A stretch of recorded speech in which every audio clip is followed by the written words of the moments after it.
So, welcome to Northern Powerhouses, our business success stories series of interviews, where we discuss with local business leaders their backgrounds, their successes, their challenges, and what's really driving them forwards. And this afternoon, I'm delighted to have with us Matt Sparron, who's founder and CEO at Avocado55.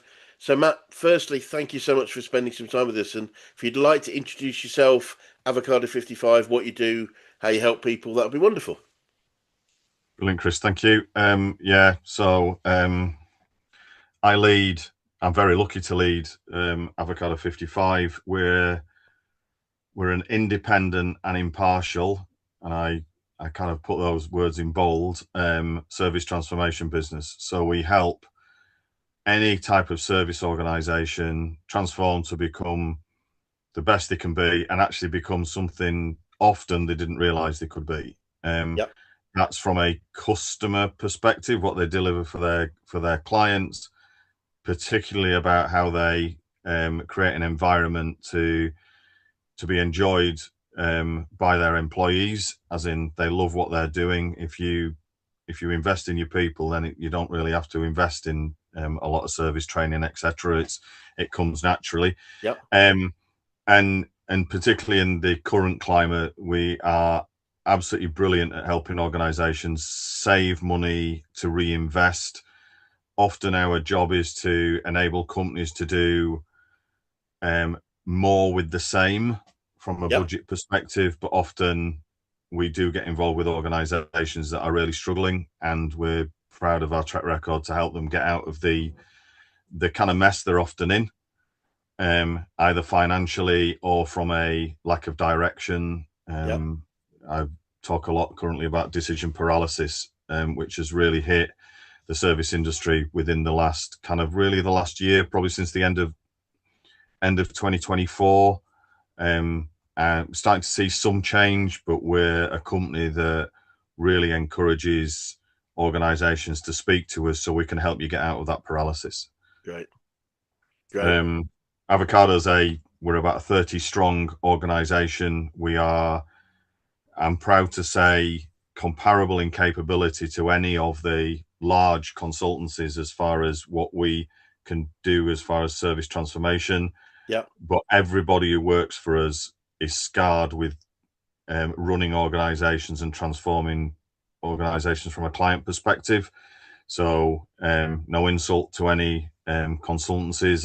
I've worked for them in the past, but we don't have anybody who's a pure consultant.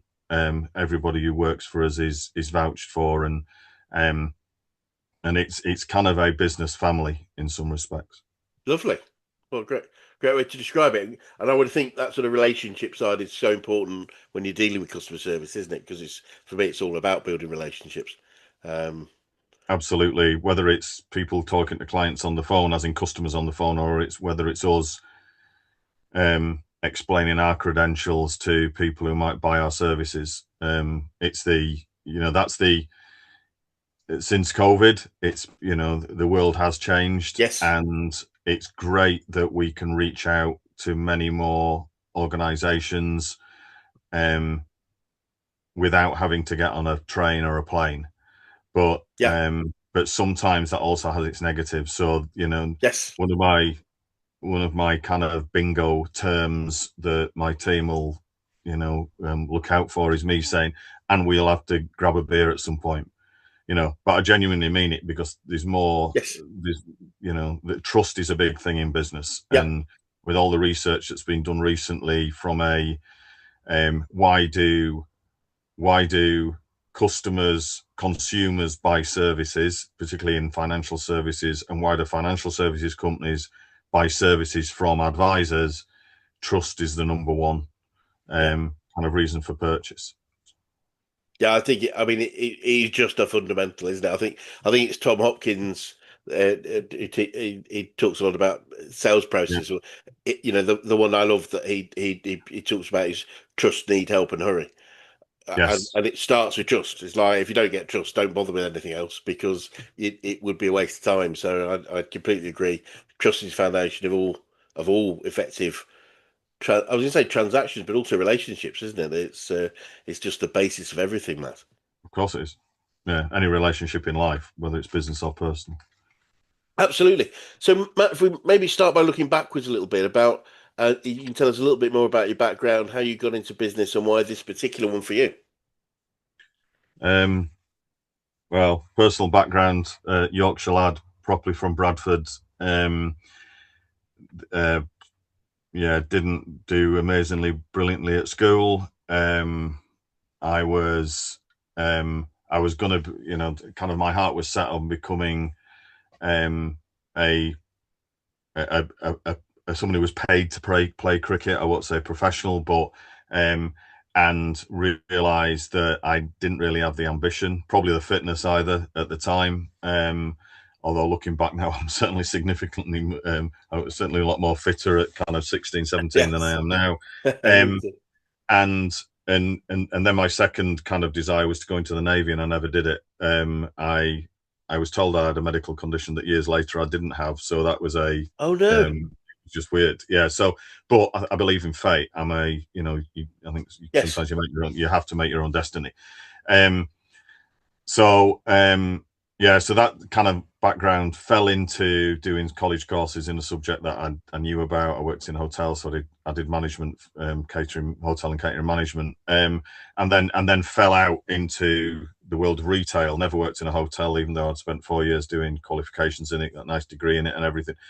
Um, um, and just loved the whole service part of it. So worked for Toys R Us, if you remember them. Yeah. Yeah. And just absolutely loved the customer facing service side of it, delivering all of that. And over time, I moved from business to business in service roles. Was lucky enough to be to meet a guy called Richard Browning at Cellnet, if you remember them, Yes.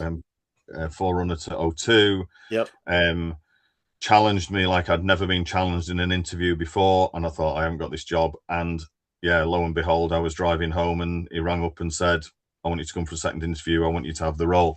Brilliant. So he saw something in me, which I was very grateful for. Yeah, and from that day forward, running, leading service organisations. Left left working for Asda Walmart in 2009. Why did I get into that business, or into the business we're in now?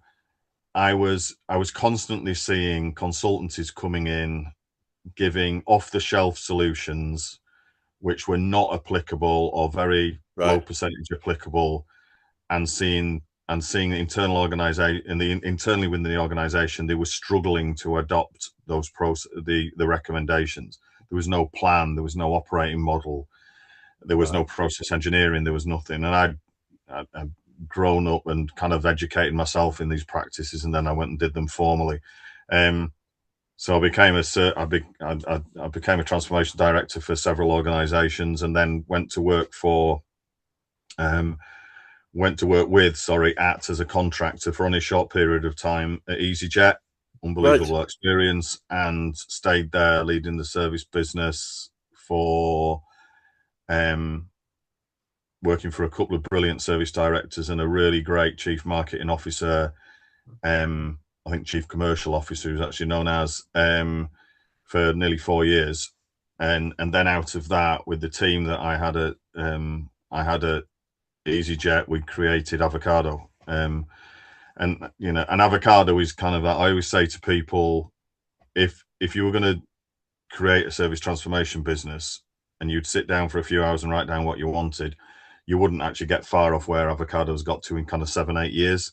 Brilliant. Um, Trial, tribulation, scars, you name it. But we are what we are now. I would think the leading independent of what we do in definitely in the UK. Brilliant. Which I'm proud to kind of, and I'd defend it to anyone as well, because I know what we're capable of doing, and that's not kind of any level of arrogance. It can come across like that, from a Yorkshire book, but definitely from we just are good, and we work Yeah. very well with our clients. To our clients, we're a bit like Hotel California. Oh yeah. You never Once we leave. work with them, the relationship builds, and we rarely leave. So it's Love it. great. Great. What a great phrase. Pick that one up. I like. Let's be more Hotel California. It No, it's yeah, it's really interesting. I can see that obviously that passion comes through from you about what you're doing. But my take on arrogance and confidence is we're the best in the world. Arrogance is we're better than you. Yeah, That yeah, makes true, sense. It's like, true. Yeah, you could be the best in the world as well if you want to be, or you can say that and believe it. And absolutely, that's confidence. It's when we try to be better than other things and other people. I think that, then we're yeah, measuring. exactly. Yeah, and we Uh, never pretend to be, better no, than anybody else because it's very difficult to understand exactly what other organisations do and how they do it. absolutely. We just know we're good at what we do for clients. Brilliant. Wonderful. And you mentioned obviously, it's been every business has its challenges. What looking back, because what would you say some of the biggest challenges you've had to overcome? Um, I think business-wise, it's particularly setting up Avocado. We were going into a space that really wasn't occupied. We met. So Avocado was actually formed in a Starbucks on West Nile Street in Glasgow. Brilliant. So a very good and very dearly missed friend of mine, Sean Clues, who isn't with us anymore, introduced me to a chap called Paul Lees, who got me onto this podcast, or should I say he sidestepped brilliantly and got me onto this, and I took the podcast for the team. Um, a brilliant solutions person, Kieran, and an amazing analyst, and planning lead numbers is how he describes himself, Dom. So we five of us formed Avocado. Yeah, in a Starbucks in the Starbucks in Glasgow. But what we were actually bringing to market was, and still is, market leading advice, market leading technology to anyone. So if you are a multinational, you can afford the big four, or there must be about big 15 now. Yeah, Everybody's become much and much of a muchness. And if you are a 50-seat contact center, you can't afford a massively yeah, paid consultant or a massive team to come in and look at your organization and £100,000 before you actually, before anything gets written on a piece of paper. So we knew this. We'd spoken to a lot of people like this, and so what we decided to do was independently assess the market from a technology perspective, which we have spent a lot of money, which Don will not be happy with us about over the years, spending that amount of money on research. But we do our own research into technology, so we don't just believe what Gartner and Forrester and all the other yeah, analyst organizations show it or recommend as organizations that you should look at from a technology perspective. And and from a capability and a people perspective, we only have people at Avocado that are vouched for. So we don't have anybody who comes in and tells me they're great. I want to know someone who can guarantee they're great. right.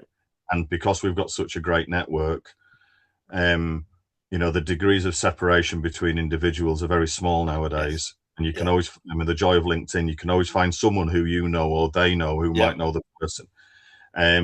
So, great people, great research and knowledge about technology. And with contact center AI becoming prevalent now, that's the absolute epitome for me now of, the market is flooded with providers who unfortunately are much of a muchness.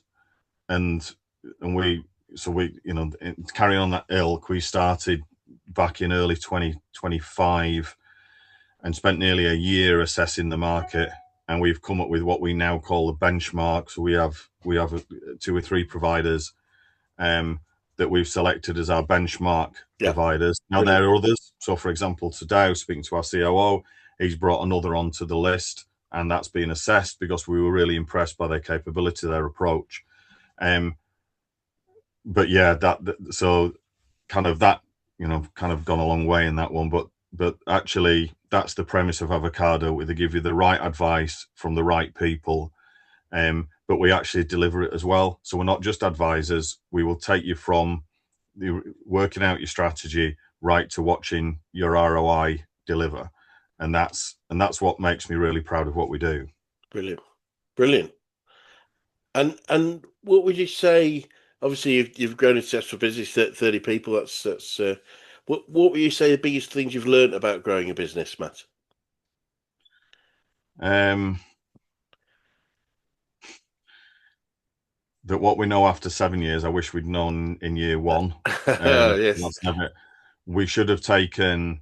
We should have taken advice earlier. And had advisors earlier, because we definitely could have sped things up. No one in the company is afraid of listening, which is great, but it's sometimes you listen but you don't learn. Yep. And it's a bit like the coaching side of things. We've engaged with we help and support quite a lot of. We kind of sit behind a few business coaches that then say they identify an issue with an organization from the work they're doing with leaderships, and we go and support them. Right, we Yep. support that, or we can, if they, obviously if it's agreed. But there is a definite about not, we could have got somewhere sooner if we'd have taken more advice. But Yeah. In some ways we've still got there. It's just Yeah. been a longer journey. So I would encourage anyone when they're setting up an organization to make sure you know what you're doing. Don't follow someone else. Don't copy what someone else is doing. Or not 100% anyway. A lot of companies will be successful doing that. We didn't do that. We forged our own path. But there is a point at which you all need to take advice off people who have been successful before you, particularly to shortcut. It's an interesting one because I think um, I nowadays I rarely take on startups. I write at the start, Yes. and the reason for that is that I think people are coming with bright ideas. You five, you got together in Glasgow. You went. We're gonna take on the world.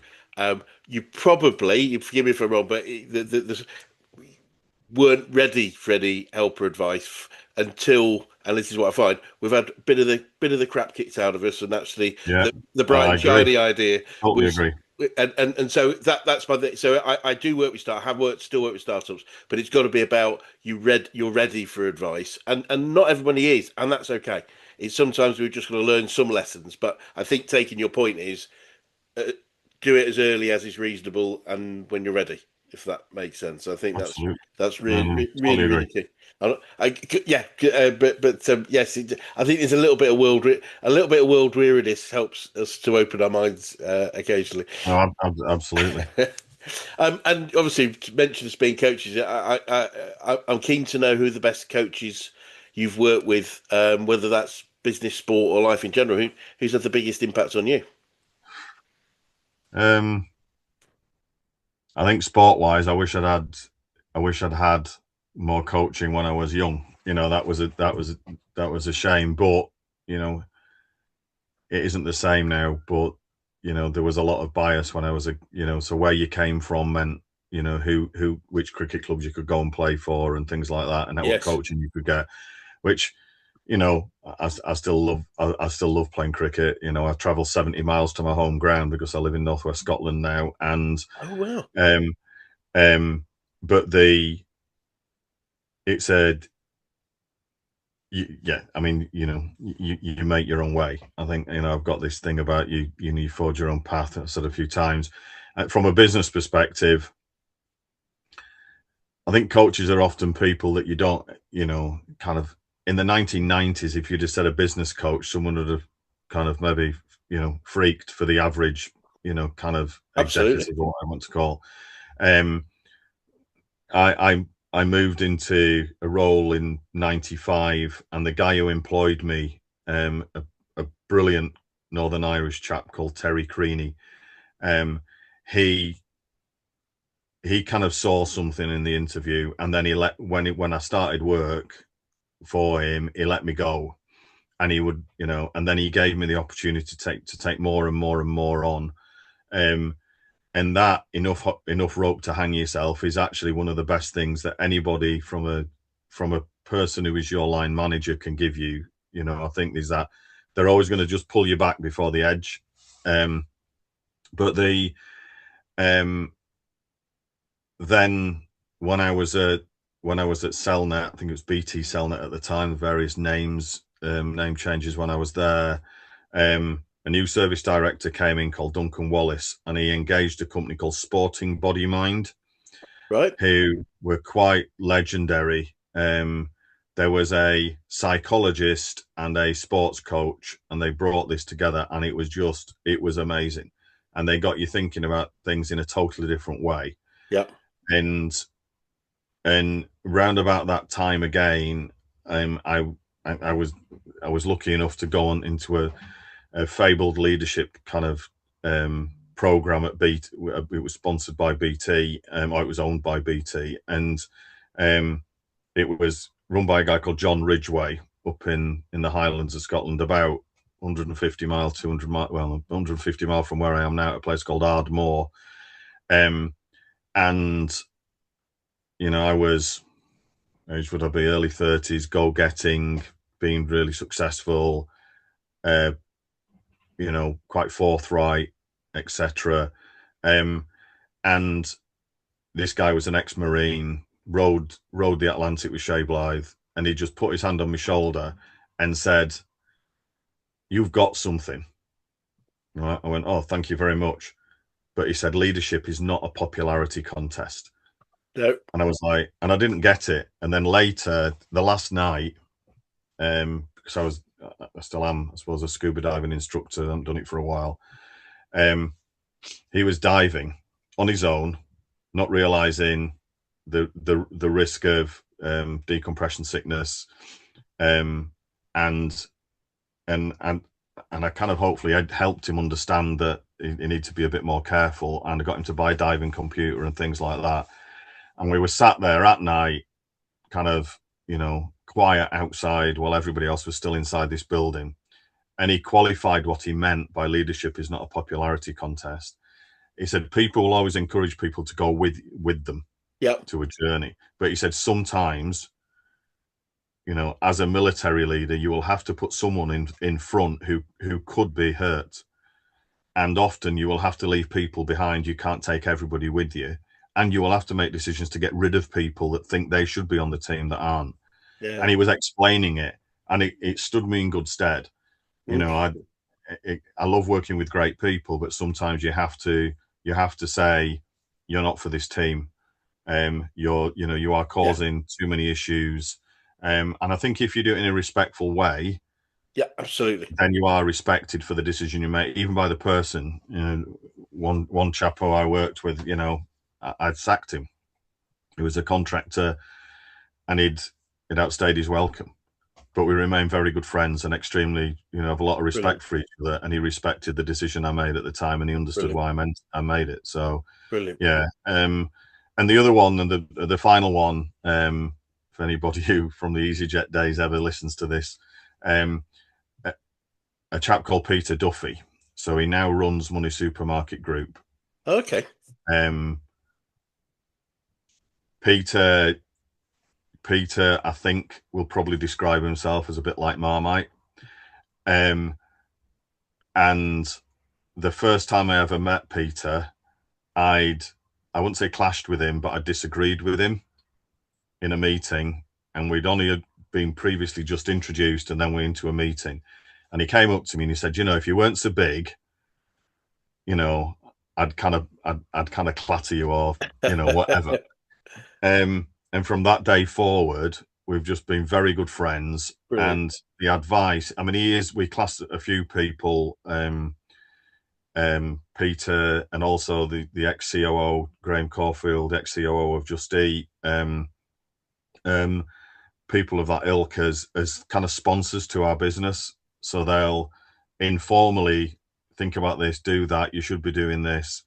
You know, Peter describes us as the best thing that no one knows about, you know, and that's, you know, that's a real compliment to me. But yeah, so I'm very grateful. So it's more, I haven't gone and had formal coaching from people, but Yeah. it's coaching as a part of the relationship you have with them through business. Absolutely. I think there's different. There are a number of different types of support, and it's just and different people do different things. But as a matter of interest, because coaching has been in sport way longer than it's ever been in business. A lot of most of our principles have been we've brought drawn from sport. So Right. in fact, our director of Fascinating. yeah, no, it's really interesting. So we work a lot with sports coaches. So my coach is director of coaching for Action Coach in the UK. He's an ex-Olympic badminton coach who Okay. was doing business at the time as well, but has really just come over on board. He had a bronze in the London Olympics, Yeah. and we worked with a guy called Frank Dick, who was an ex-athlete. Yeah. Always, Wow.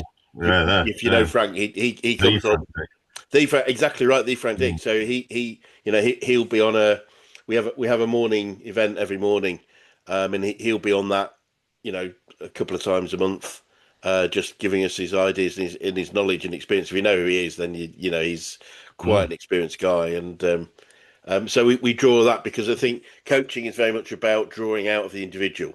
There's sort of four or five different types of support. For me, coaching is drawing it out and helping people and guiding people. Mentoring is often somebody that's been where we want to get to that can give us the advice of the journey. A coach doesn't necessarily have to have that experience, but they should have, in my opinion, a set of principles for coaching and getting it out of people, if that makes sense. So there's lots of No, different yeah. types of support, and you've probably covered most of the types from the people you've described. Interestingly enough, Right. Okay. at different Yeah. types in different times in your life, and whether it's from any of those guys or anywhere else, do you have any favourite quotes or sayings you catch yourself using about business, life, or success? Um, I don't know what. I think there's something that there's something that I've always, ever since I heard it, which was probably around 99 or something like that. I'd never really heard of it, and we were we wanted to trial something. So when I was at kind of Cellnet, B2 Cellnet, we wanted to trial something. Um, it was like when prepay mobile phones had gone crazy, Right? Yep. absolutely gone, and the growth far exceeded anybody's experience of handling service of that nature. It's one Yeah. of the massive growths that's, or one of those periods that's used as an example to organizations, as to you need comparing X growth to when prepaid mobile came out, and there was we were doing things and getting a lot of kind of it gives the phrase of the it gives the kind of I don't know, the quote away. We were being There were a lot of people sat on the kind of edge, on the boundary, as it were, criticizing us for what we were trying to do, which was high volume, high quality complaint management. Right? Yep. So frontline, if you're not happy, press 3. Right? Very brave. A Yep. lot of service organizations would Yeah. never do that, and still Brilliant. never do it. Right? Love it. Um, and it worked. Right? And to this day, it's quoted in for a lot of people were around at that time, um, and um, and then one day, my kind of second in command, Peter Henderson, came to me with this quote, which was The Critic by Theodore Roosevelt, if you've ever heard of it. And it's about putting yourself in the arena. Be one of those people that put yourselves in the arena, and you will pour out blood, sweat, and tears to get where you need to get to. Do not be the person who sits there on the Yeah. edge and criticizes. They are not the people that will change history, Yes. change the way things work.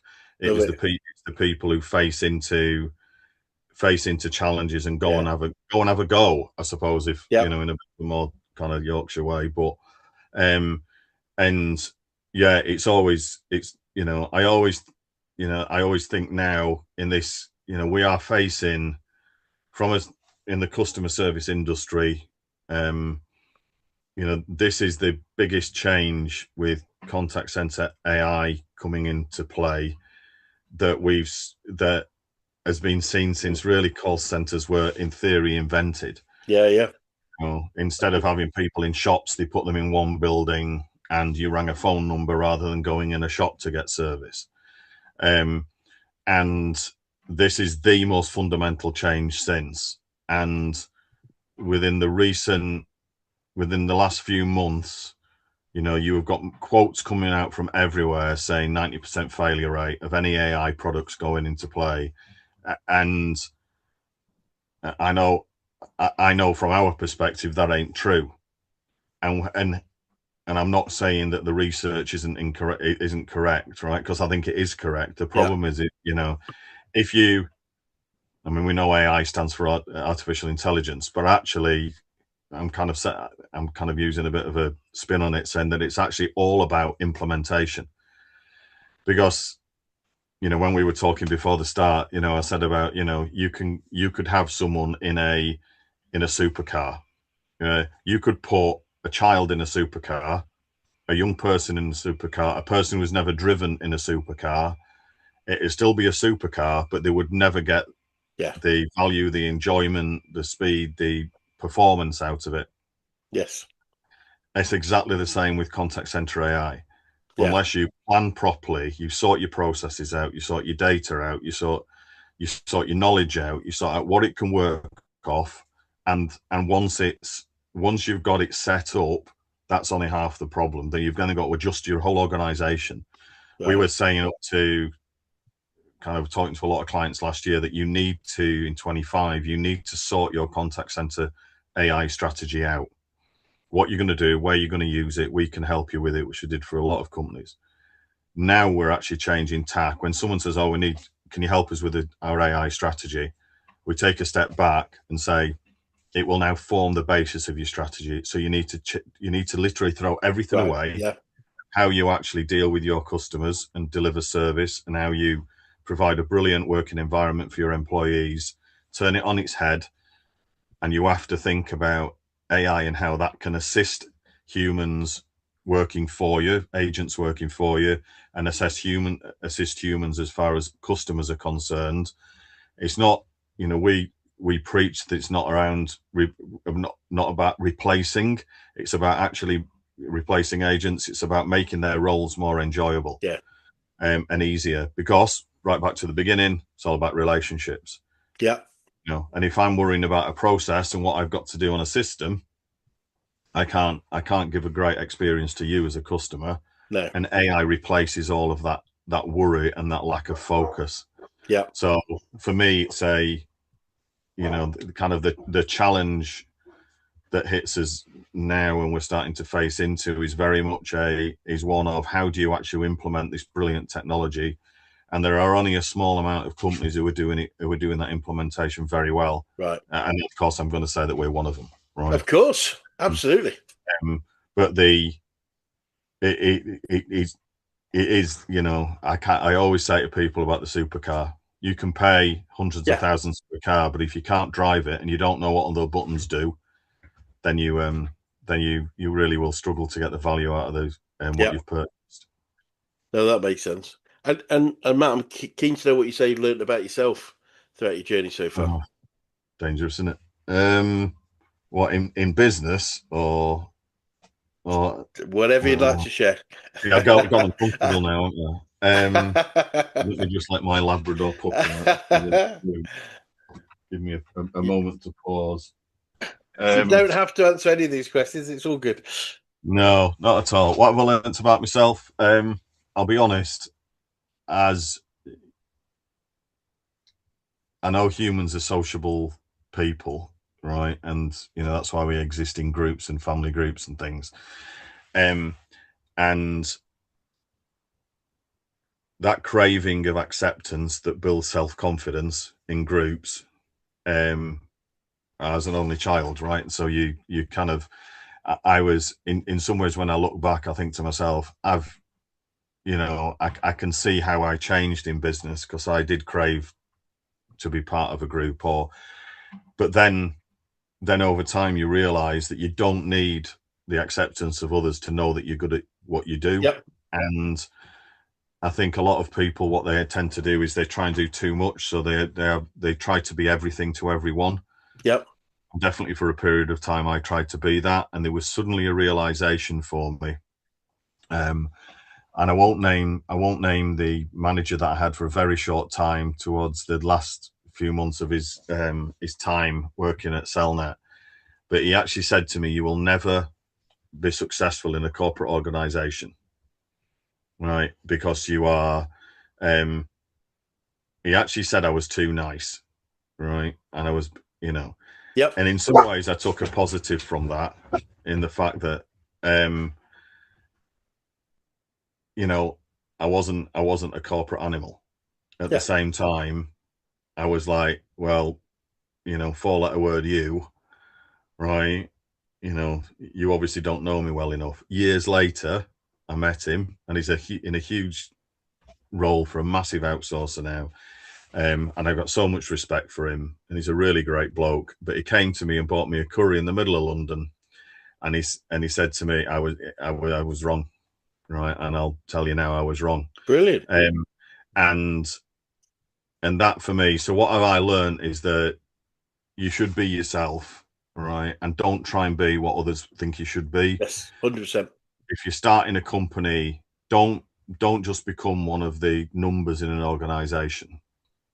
I'm really proud to say that we have employees and at Avocado55, not just associates, and we have got some of the best people, young people I've known in my whole career. Brilliant. So and to see them grow is just brilliant, and to be able to actually then say things like to them, "We'll enable you to be you." And to get, because we chose you. We didn't choose your qualification. We didn't choose your, your background or whatever. We chose you to come and work with us. And then we get to see them grow. But yeah, a bit of a long-winded answer, but I'm not really known for my succinctness. No, brilliant. No, really, really fascinating. And yeah, no, I think it's bang on. And well, I think being authentic is getting more and more. And you mentioned trust earlier. If we're not authentic, it's very difficult to build trust. It's like there's a quote from a lady I interviewed a little while ago, which I love, which is along that line. And he said, "Always be yourself because everybody else is taken." It's true. I like that. I love that one. Yeah, no, The you're next time welcome we to it. speak, I'll use that quote. I Yeah. love it. I absolutely love it because I just think, yeah, you're right. That's right. Why would everyone want to be like? I mean, there's lots of reasons, and you mentioned the social, desire to fit in and stuff. There's all those things, and but ultimately, I think what most of us learn, and you've identified for that for yourself, is it's better to be us. And No, absolutely. And we kind of, I know that there's that phrase, being true to yourself. It's it's kind of overused, but not, I think, fully understood. And it's you can be a different person at work than you are yeah, away from work, and a lot of people are like that, right? I don't doubt it. But at the same time, it's as long as deep down you know who you are and you haven't altered your values just because of where you're working, what you're expected to do, etc. I do a lot of work with behavioural profiling in what I do, and Yeah, one of the clear things we talk about is that behaviors can change, but identity and values don't. So you're the same person, you're just unique, but behaving yeah, in a different way, if that makes yeah. sense. So this is the right behavior for this environment. If I'm let's say if we're leaders, we don't need to be a leader of ourselves in our home environment necessarily, but if we're going to work, same value, same identity, we might need to behave slightly differently. We might need to be, let's say, more animated, outgoing, maybe, or whatever those are. And behaviors can change, but yeah, identities and values only really change through significant trauma. Some things can change Yeah. for different reasons, but yeah, always be ourselves. And I think that's the important thing to say. Just because I behave slightly differently in certain environments doesn't mean I have changed. It's just No, not at all. they're just tools. Behaviors are like tools that we can pick up and put down. Whereas identity is literally who we are. Um, No, I like that. I like that. Yep, well, you're welcome to it. And Matt, I'm keen to know your views. So in Action Coach, uh, we coach people to the principle of helping them develop a true business, and a true business for us is a commercial profitable enterprise that works without its owners, and that quite often it messes with people's heads. I'm keen to know what your thoughts are on that. Um, Dom, our CFO, at the last company meeting we had, we hosted everybody at Lancaster University, and he stood up and said the advancement of organisations like us is to actually move away from founders running the organisation, or we have an ops board of 7, but actually Great. to bring in a proper formal a formal management structure. I was talking to our management teams, talking to a successful BPO owner 2 days ago. He's just done the same to grow his business. So we've made recent appointments, which I'm very proud of, to Brilliant. formally appoint a COO. There are projects that run. We work with a, a big high street insurer at the moment, really high quality insurer. I don't have anything to do with that on a day-to-day basis, other than kind of weekly oversight of just seeing where things are. The same with the number. I would say at least half our engagements, 3 years ago, I would have been all over them. Yeah. Now, because of that maturity of the organization, you don't, and I'm not. And the good thing is, I've also been able to get back to the tools, as it were, right? So Yes. with certain clients, I get to make sure my brain isn't just leading an organization, promoting, selling, etc. I'm actually doing the do. Yep. Pensions company based, great company based in Preston. We're working with them, and I love working with organizations that you see huge potential in, um, and you help realize that potential with them to actually create something in the market that doesn't exist at the moment, to set a standard. Yeah. Brilliant. And with that company, we've done it with others, which I'm very proud of, and we'll definitely get there with the team in Preston as well, because Brilliant. they're one hell of an organisation and one hell of a kind of capability. Um, but yeah, so it's a great thing that that I've got such faith in the team Yeah. that work in the organisation, that I don't have sleepless nights anymore worrying about where we are and what we're doing. No, it's brilliant. I often in that definition I put can work without the owner, because I do believe and find, and it's probably true myself, that if there's aspects of what we do that we truly love, why would we ever not want to do those? But it's taking us away from the day-to-day stuff that we don't, because I very much conform to Brian Tracy's principle that the most successful organizations and individuals are those where most people spend most of their time doing the 3 things they really love and they're really good at, and delegate the rest to somebody I else, like another up, one. Yeah, up I'll or take that down. other 'Cause one as well. yeah, up or down. And it's interesting you said I like to get back to the tools. I remember I worked with, it's probably well over 10 years ago, and it was a decent joinery business. And the guy basically in the story, he loved creating furniture. He was so good at creating furniture, lots of people bought lots of furniture. So he had to get people to help him and build. So Yes. he built a business, and he hated it. He didn't want to be a manager, and he didn't even really want to be a leader. And so we helped him build that business to work without him. And he's now got he's now the highest paid joiner, I'm pretty sure, in Yorkshire, because he's paid for his dividends for the business, but he doesn't run it at all. But he's got a bench in the corner of the factory where he goes back to making really cool furniture again. Brilliant. And Yeah, I love that. I love that. and that's how it should be, because it's like, I find most people don't start businesses with the goal of becoming very stressed, very frustrated, very Yeah. overloaded, and we lose our way. So no, it's interesting, because I think what I found over time, and I don't know if you'll have seen this in your history, Matt, is that most, I believe, you can get to a certain size of business with a few good people in sheer blood and guts. Yeah. Just work really hard, really clever people, good people. Um, but once we run out of the main resource, which is our time, to grow any further is almost impossible unless we change fundamentally what we do, because it becomes less about us and more about others. And I'm guessing Well, you've gone through that process in many ways. With you don't get to yeah. 30 people, I would suggest, without have got. Um, yeah, and then there's you look at we've spoken to a few people recently. A guy called Fergus King, you might have heard of, does a lot in Scotland. Um, really switched on. We were introduced to him. Dom and I went to a seminar, and he was talking about the kind of stages of change. Yeah. And very much of what you're saying there. Yeah. So we have expanded, but now it's that stage of, I don't think you definitely can go too early. And, too late is when you don't have a business anymore. So I don't think Yes. you can ever go too late to expand. Um, Expanding a business and scaling a business is a different thing. Yep. And to scale, you've got to have your processes correct. You've got to be able to Correct. replicate. You've got to be able to keep the quality. A lot of companies, for me, they expand and they lose the quality, and they lose Yep. the quality and the level of capability of the individuals, the experience, because there isn't that many around.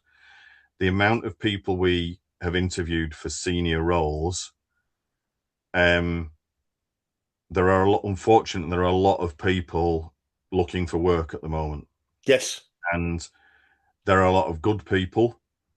And I'm going to tie a lot of this into what we've said about being yourself and being genuine. But there are a lot of people who are pretending to be what they are not, Yeah. just to get jobs, and that means you're letting yourself down over time, and you're letting the company you're going to work for that you've conned into a job over time. And and I'm proud to say that we've developed one of our I don't know, sweet spots, kind of the things that we've done really well right from the beginning, is developing a network of absolutely brilliant, capable people. So Yep. project managers, program leads, BAs, um, uh, business analysts that can work with Lyndon, our lead business analyst. Business architect, not business analyst. Um, great, great numbers people, great data analysts, operational leads. We've got such a strong network, and we have people wanting to come and work for us. And that's, Brilliant. if someone who said in early 2019 in Starbucks in Glasgow, what would have been the thing? I would like people to want to come and work with us. And the amount of people clients as well, will speak to, and someone will say, yeah, I'd love to come and work with you guys. They often don't know how much hard work it is, right? Yep. Or how hard the work is. If they've never been an independent consultant, or they've never worked for a small organization. But yeah, it's great that you have that success, and you can actually, you can get to that stage. And now for us, it is that next, because we've proven everything. We know we're scalable. We are taking on larger and larger contracts. We're spoke to a brilliant organization this morning about joining their network to enable them to fulfill larger, big enterprise opportunities.